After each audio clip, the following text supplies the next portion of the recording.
Prezados alunos, satisfação em revê-los, mais uma videoaula, sétima semana já de videoaula, ou seja, um mês e meio que nós estamos aí nessa sistemática comigo, né? Vocês aí de Direito Empresarial 2, eu assumi basicamente no segundo bimestre, então o primeiro bimestre foi conduzido aí pelo professor Juliano, e estamos aí nessa sistemática de videoaula, né? Então, a primeira coisa que a gente tem que fazer é agradecer a paciência, a compreensão de cada um de vocês.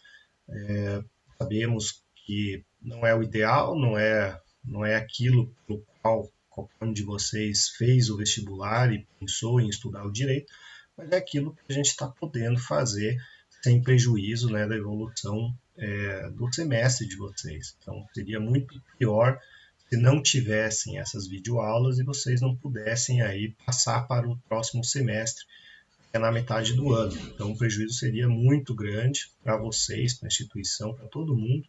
Então, essa metodologia online não é o ideal, né? A dinâmica ela acaba sendo prejudicada um pouco, mas é algo suficiente para vocês captarem o conteúdo.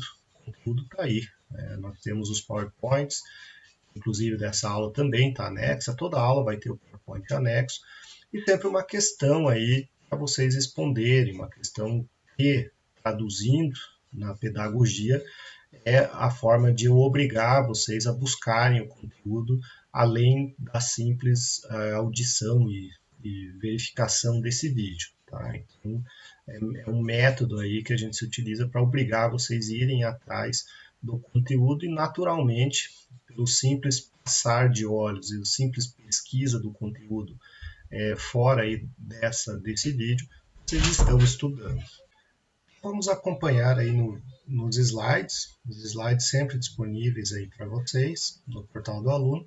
Vamos acompanhar aí nos slides sobre a questão dos títulos de crédito, é aquilo que a gente está falando no segundo bimestre, que a gente vai acompanhar, aliás, até o final desse bimestre, segundo bimestre.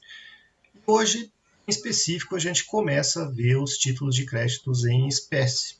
Diferente das demais aulas, a gente vai ter uma primeira parte introdutória, algumas características gerais, mas já na sequência a gente vai falar hoje sobre a nota promissória. Né? Então a aula vai começar aí a ter um cunho um pouquinho mais prático, e até no finalzinho dela a gente mostra um exemplo de nota promissória.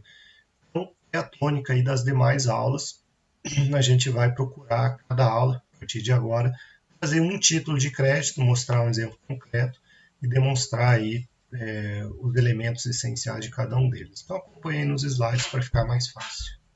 Antes da gente chegar nos títulos de crédito em espécie, verificar cada um deles, a gente ainda precisa encerrar uma última parte sobre a teoria geral, que eu chamei aqui de caracteres gerais dos títulos de crédito. Enfim, é a teoria geral do título de crédito. Ainda temos aí um finalzinho para a gente ver antes de ingressar cada um em espécie, aí, a começar pela nota promissória. Tá? Então, hoje a gente ainda vê a nota promissória. Bom, um ponto que ainda não foi exposto sobre aí, os títulos de crédito é a sua natureza jurídica. Né? Afinal de contas, qual a natureza jurídica do título de crédito? Existe uma certa discussão, mas a grande parte e a mais importante parte da doutrina chama aí o título de crédito, atribui ao título de crédito uma natureza dúplice. Por quê? Primeiro, temos uma natureza contratual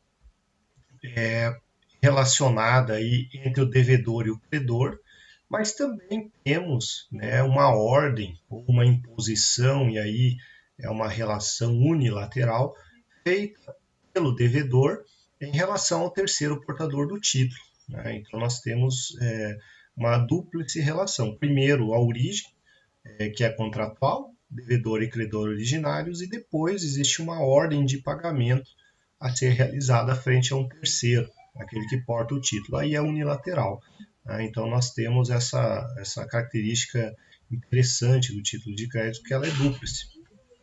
Avançando, aqui no nosso terceiro slide, nós temos a indicação dentro daquela divisão que existe no direito entre obrigações queráveis e portáveis. Essa aqui, título de crédito, é um exemplo clássico aí de uma obrigação querável.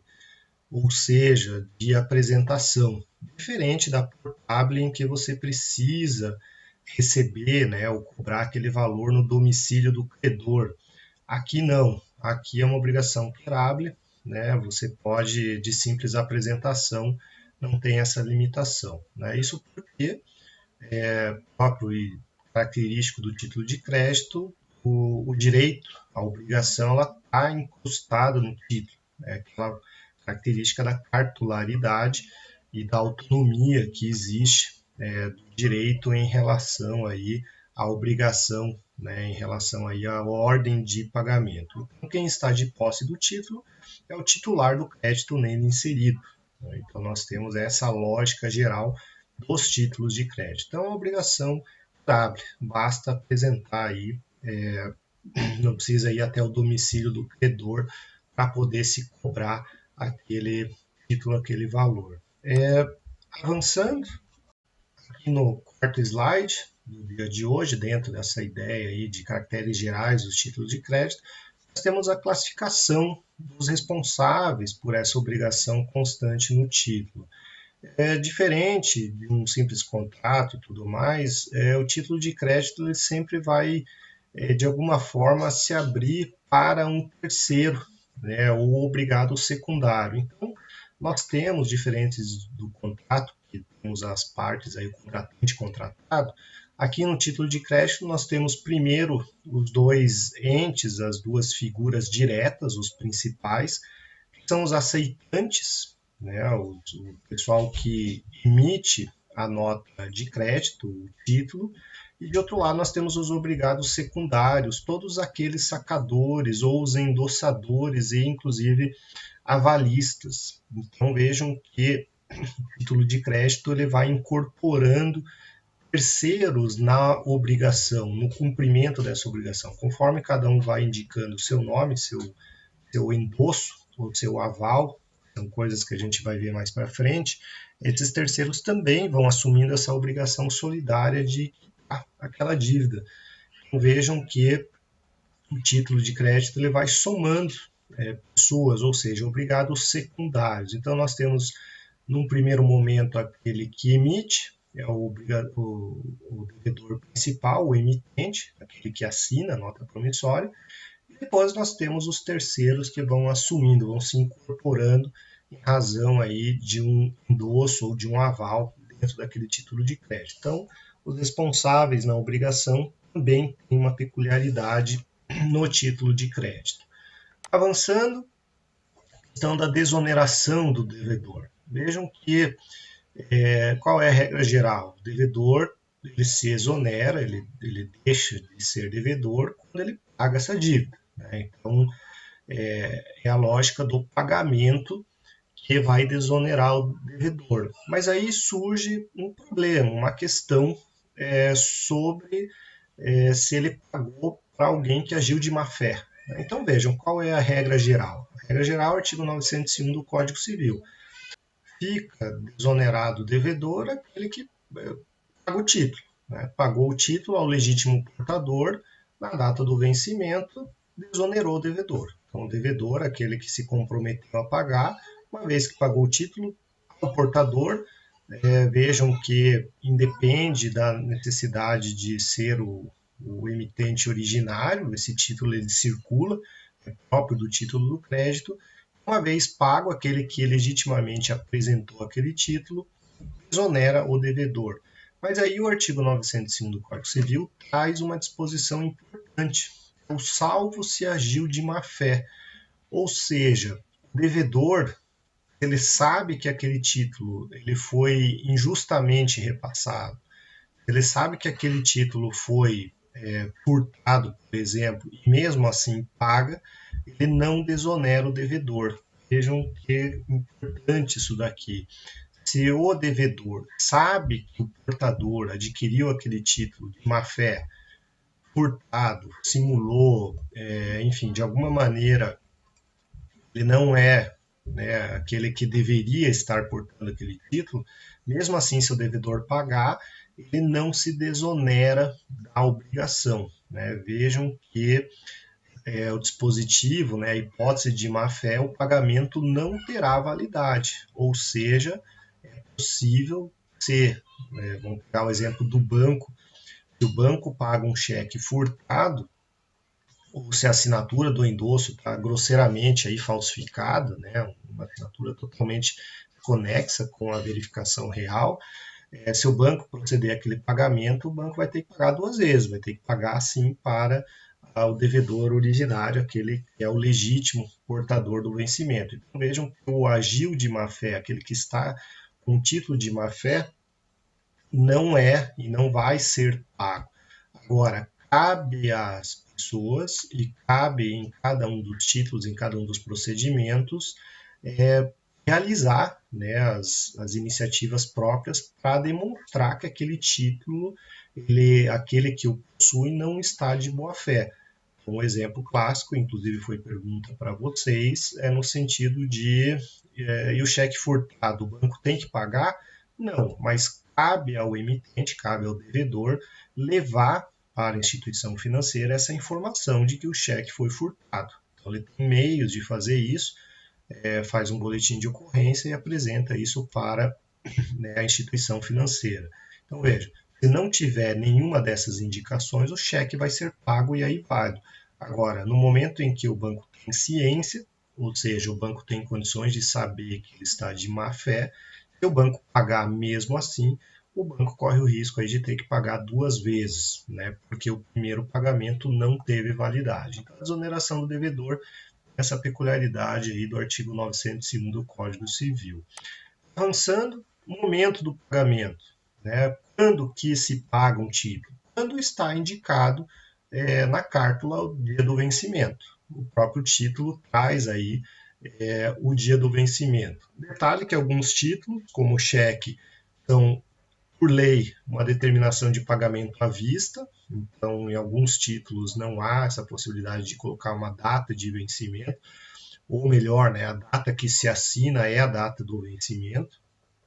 Então, nós temos isso no cheque, por exemplo, mas via de regra você pode pôr uma data de vencimento. Uma nota promissória, por exemplo, você coloca lá qual é o dia, a data desse vencimento. Então, nós temos aí o momento do pagamento, no dia desse vencimento.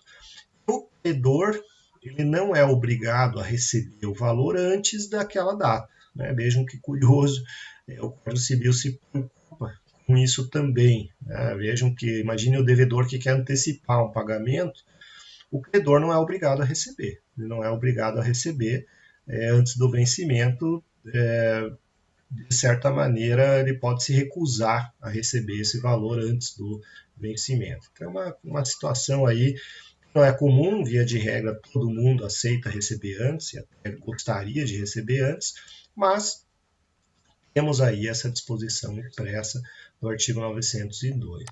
Evoluindo, já aí no nosso sétimo slide, nós temos a questão sobre alguma omissão no título. Veja, uma das características do título de crédito é a cartularidade e a literalidade. Significa que vale o que está no título e vale o que está expresso no título. Se não está expresso, a gente já viu os elementos necessários, esse título não tem a possibilidade de ser cobrado, de ser executado. Só que aí vem uma disposição própria do artigo 888 do Código Civil, falando no seguinte sentido: olha, aquele documento, se faltar um elemento essencial, os elementos essenciais a gente viu na última aula. É a denominação, é a assinatura, a indicação do devedor, é a data e o valor, né, a obrigação expressa. Então vejam, se faltarem um desses elementos, o título deixa de ser um título de crédito. Aquele papel deixa de ter força executiva, deixa de ser um título de crédito, desnatura aquela situação. Só que o fato de não ser um título de crédito não significa que as duas partes que negociaram estão livres e o negócio está desfeito automaticamente. Não. Aquele papel ele é um indício, é uma prova, é um contrato que continua representando um negócio jurídico. É um instrumento que continua representando um negócio jurídico. A pessoa que emite um título de crédito sem um elemento essencial não invalida o negócio jurídico. Na verdade, só perde a força executiva, ele não é mais um título de crédito. O que a pessoa tem que fazer? Ela vai ter os meios ordinários aí de cobrança, uma ação de cobrança, via de regra, para ela dar sequência. Né? Então, nós temos aí que a omissão de um elemento essencial, ela não invalida o negócio jurídico. Veja, não é mais um título. Aqui a gente está falando invalidade do negócio subjacente, aquele que deu origem. Aí sim, a pessoa pode, e aí ele vai ter aquele título, aquele papel, não é mais um título de crédito, é um documento, como prova de tudo aquilo que ele está reclamando. Então nós temos aí essa questão da omissão que não invalida o negócio jurídico, também algo bastante presente, né, em vários searas do direito. A falta de um elemento não torna nulo toda a negociação. Essa é a lógica aí que o direito sempre coloca nessas questões de negócio jurídico. Vamos aproveitar esse momento da aula para a gente fazer aí uma pausa e lançar a questão semanal. A questão semanal, vocês já sabem, já estão habituados, é a questão que vale a presença e vale uma fração de nota, então não deixem de enviar. Detalhe que essa questão sempre tem que ser respondida de maneira individual, enviada para o e-mail. Esse e-mail sempre aparece aí na tela para vocês.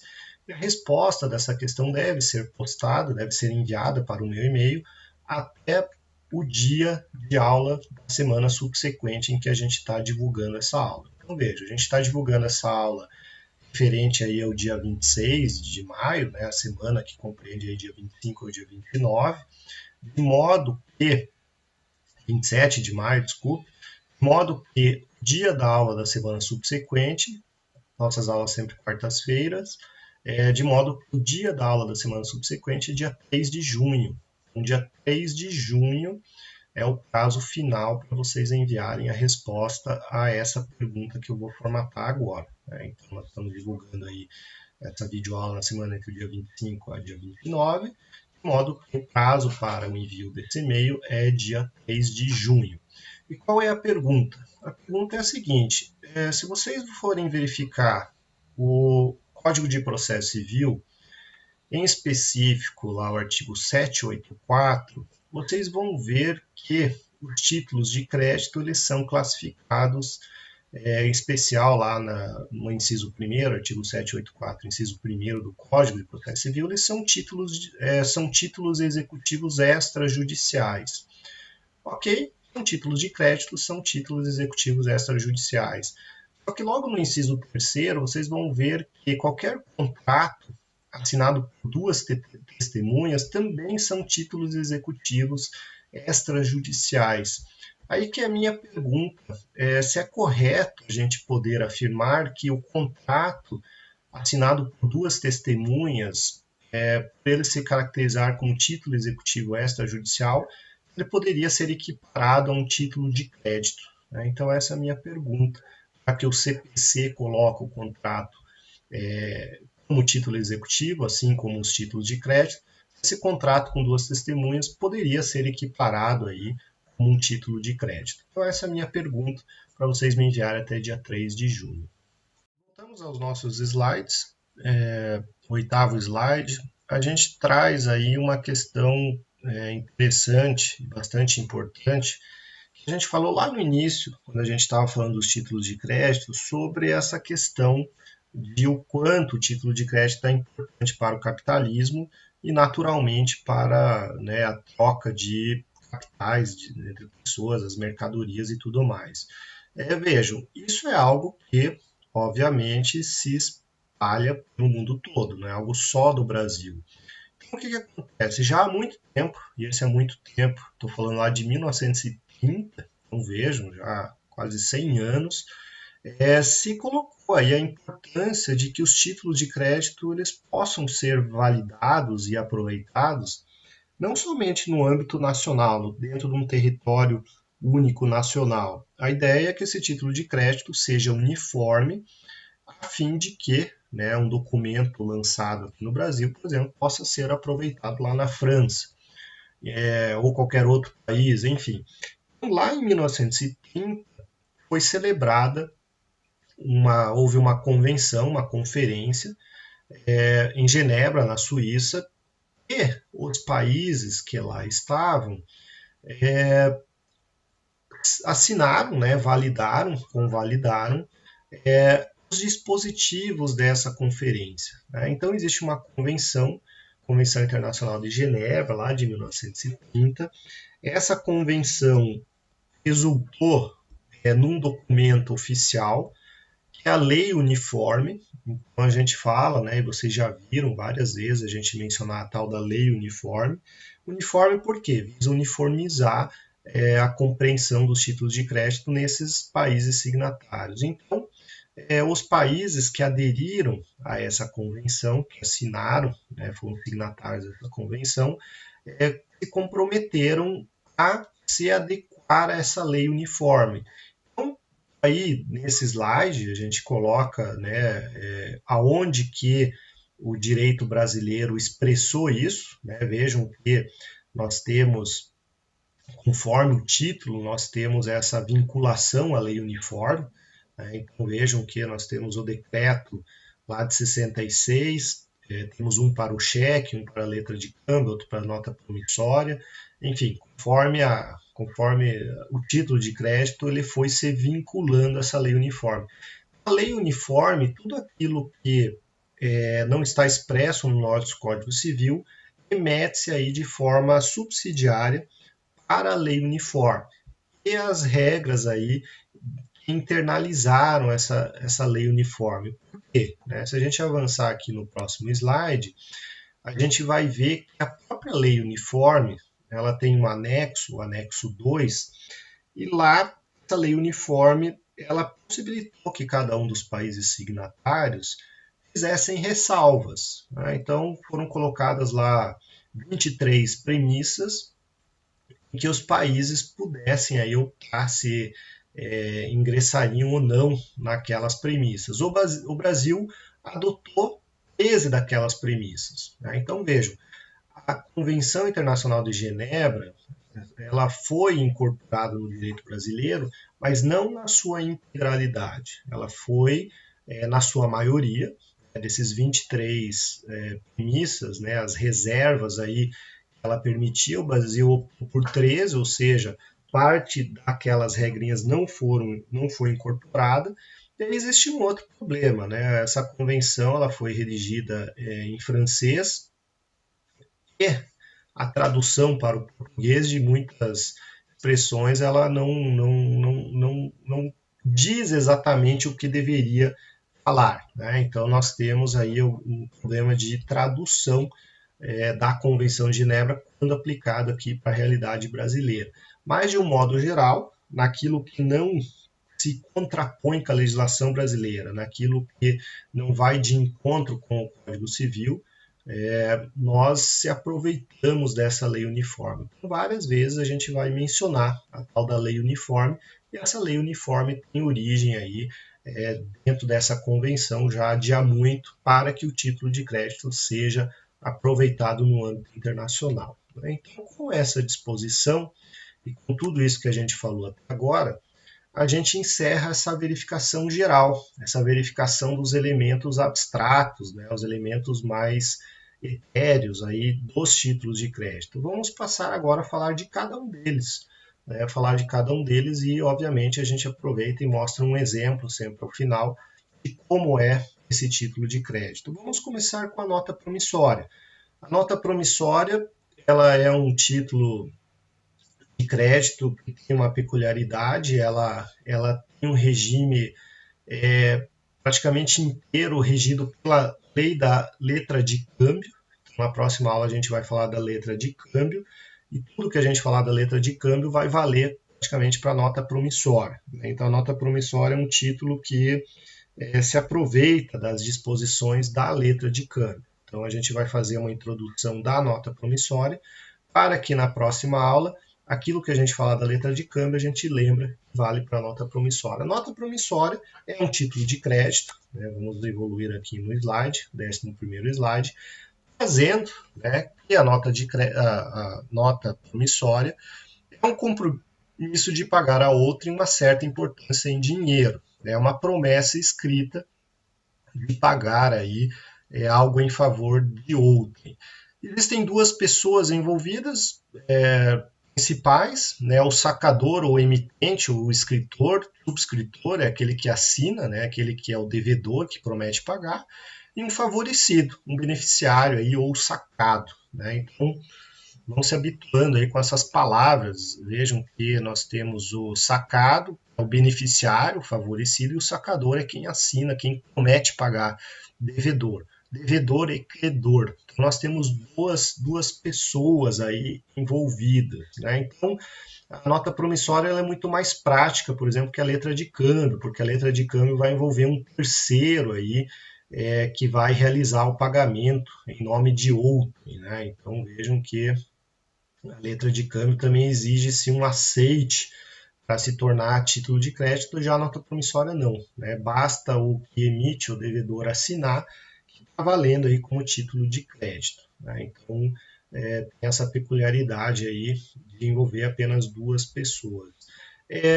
O decreto aí 2044 trouxe alguns dispositivos sobre a nota promissória, mas basicamente esses dispositivos que trazem sobre a nota promissória vinculam as regras da letra de câmbio. É o que a gente vai ver na próxima aula. Quando a gente falar de letra de câmbio, a gente sempre vai lembrar, isso aqui vale também para a nota promissória, isso aqui também. Né? Então, a nota promissória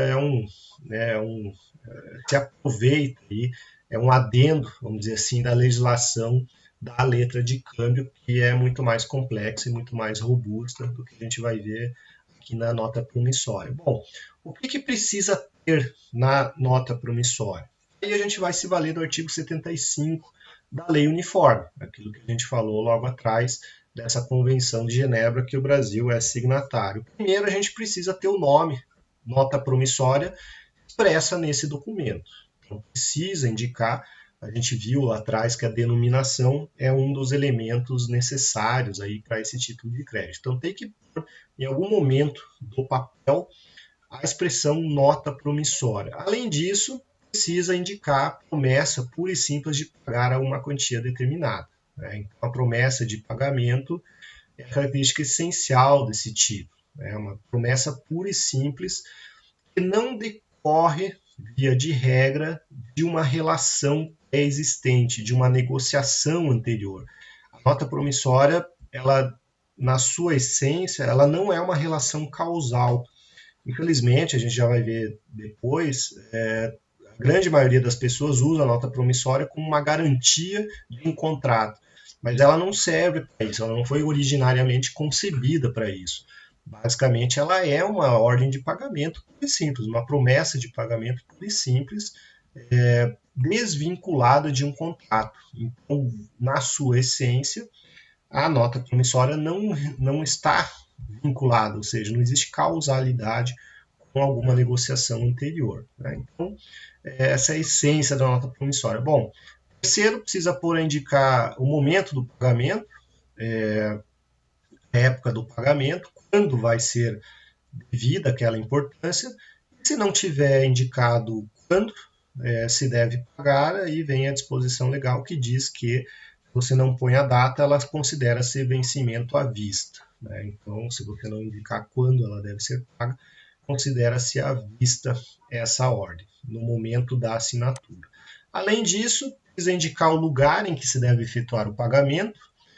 Outro elemento que não é imprescindível, né, não é um elemento que torna inválido aquele título, que na falta de indicação especial, o lugar onde o título foi passado, onde assinou-se aquele título, vale como local do pagamento. Né? O lugar também é outro elemento. O nome da pessoa, item 5, o nome da pessoa a quem a ordem deve ser paga, obrigado a indicar aí quem é o beneficiário ou o credor. Nota promissória não é um título ao portador, diferente, por exemplo, do cheque. Então, precisa ser indicado aí o nome da pessoa, é uma ordem, é um título à ordem, né? Não é o título ao portador, como a gente viu naquela classificação, né? Existem o título ao portador, existe o título à ordem, existe o título nominativo. Aqui é um título à ordem, nota promissória é um título à ordem, em que você deve indicar quem é a pessoa, né, credora, quem vai receber esse valor. No item 6 também precisa ter a indicação da data e do lugar onde a nota promissória é passada, ou seja, onde ela está sendo expedida, aonde que ela está sendo assinada, né? E aí, por último, a assinatura daquele que é o devedor, o subscritor, né? A pessoa que é o sacador desse documento, é aquele que é o devedor, aquele que vai pagar. Né? Então vejam que são 7 elementos necessários aí para que exista uma nota promissória. Vejam que nenhum desses requisitos aqui exige a existência de um contrato vinculado. Né? Na verdade, colocar a nota promissória vinculada ao contrato é uma peculiaridade que as pessoas acabam fazendo, como se a nota promissória fosse dar uma garantia para aquele contrato. Né? Então, muitas vezes, eu mesmo já participei de situações em que a pessoa é devedora de uma determinada quantia, ela vai lá e formata um acordo com a pessoa, né, com o credor. E nesse acordo, o credor fala assim: não, então você me assina aqui umas notas promissórias para garantir, se você não me pagar esse acordo, que é um contrato, eu vou te executar essas notas promissórias. Vejam, quando a pessoa está fazendo isso, ela está descaracterizando a própria essência do título de crédito. Né? O título de crédito, por sua conceituação, é algo autônomo, abstrato, que independe da relação anterior, né? Independe aí das negociações anteriores. A hora que você vincula o pagamento de um título de crédito a um contrato, ao descumprimento de um contrato, você retira dele exatamente essa característica de autonomia e abstração, né, própria do título de crédito. Então, o que acontece? Você simplesmente anexa mais um documento num contrato. Ele deixa de ser um título cambiário, deixa de ser algo executável por si só. Né? Ela perde aí os elementos que são mais importantes do título de crédito. Então, essas situações que é extremamente comum, que está resumido aí nesse slide, nesse 14º slide, é uma prática comum, é algo que muitos advogados, inclusive, fazem, mas que, no final das contas, não traz garantia alguma. Qual que é o grande detalhe no momento em que você vincula a nota promissória a um descumprimento contratual? Você dá uma origem, você dá uma causa, uma condição para poder executar a nota promissória. A hora que você coloca uma condição para aquela nota promissória, na verdade você está retirando essa ordem de pagamento. Isso significa que toda nota promissória vinculada a um contrato, você está autorizando que o devedor apresente todas as matérias de defesa da causa que deu origem àquele documento. Ou seja, você está executando algo com nome de nota promissória, mas no final das contas, na prática, e não deixa de ser um contrato que você está executando. Né? Então vejam que é interessante notar, né? Muita gente acha que ter uma nota promissória na mão nesse tipo de negociação é uma garantia. Não garantia quanto o primeiro contrato que foi assinado, não vai mudar em nada, né? Não vai mudar em nada. Inclusive, você não pode executar de maneira concomitante, de maneira separada os dois. Né? Você precisa fazer essa execução junto. E aí vem os entendimentos da jurisprudência. Né? Vamos aqui começar pelo artigo 258 do STJ, nota promissória vinculada ao contrato não goza de autonomia, né, em razão da iliquidez do título que originou. Então vejam que não tem autonomia, essa nota promissória precisa ser vinculada ao contrato de origem. Um outro entendimento aí do STJ, Superior Tribunal de Justiça, está bem antigo, a nota promissória, que não é sacada como promessa de pagamento, mas só como uma garantia de um contrato, né, essa situação que eu venho falando, tem sua natureza cambial desnaturada, subtrair da sua autonomia, ou seja, é um simples anexo ao contrato, vai ter que executar o contrato igualmente e todas as matérias de defesa do contrato seriam também cabíveis aí na discussão sobre a validade ou não do título de crédito, que não é mais um título.